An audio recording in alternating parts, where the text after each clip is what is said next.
Nou nee, niet een nieuwe single, maar wel een track van een album. Wat dan heet het beste van Rob van Daal. Er staat een liedje op en dat heet dan Zoals het was. Heel mooi liedje.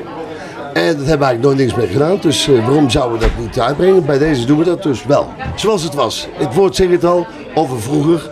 Hè? Gezelligheid. We leven nou in andere tijden. Dus gezelligheid omringd met een randje nostalgie en een beetje houden van. Daar gaan we het over. Nee, er is nog geen videoclip. Gaan we ook niet doen. Want de afspeelmomenten die zijn zo beperkt.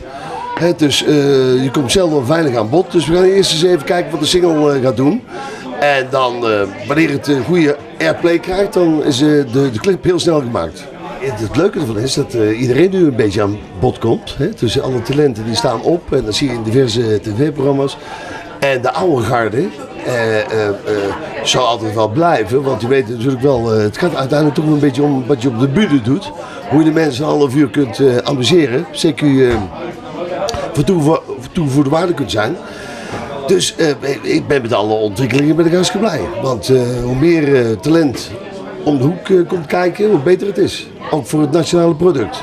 Ik ben heel weinig thuis. En de dagen dat je me thuis kunt vinden is hooguit op de dinsdag en op de woensdag.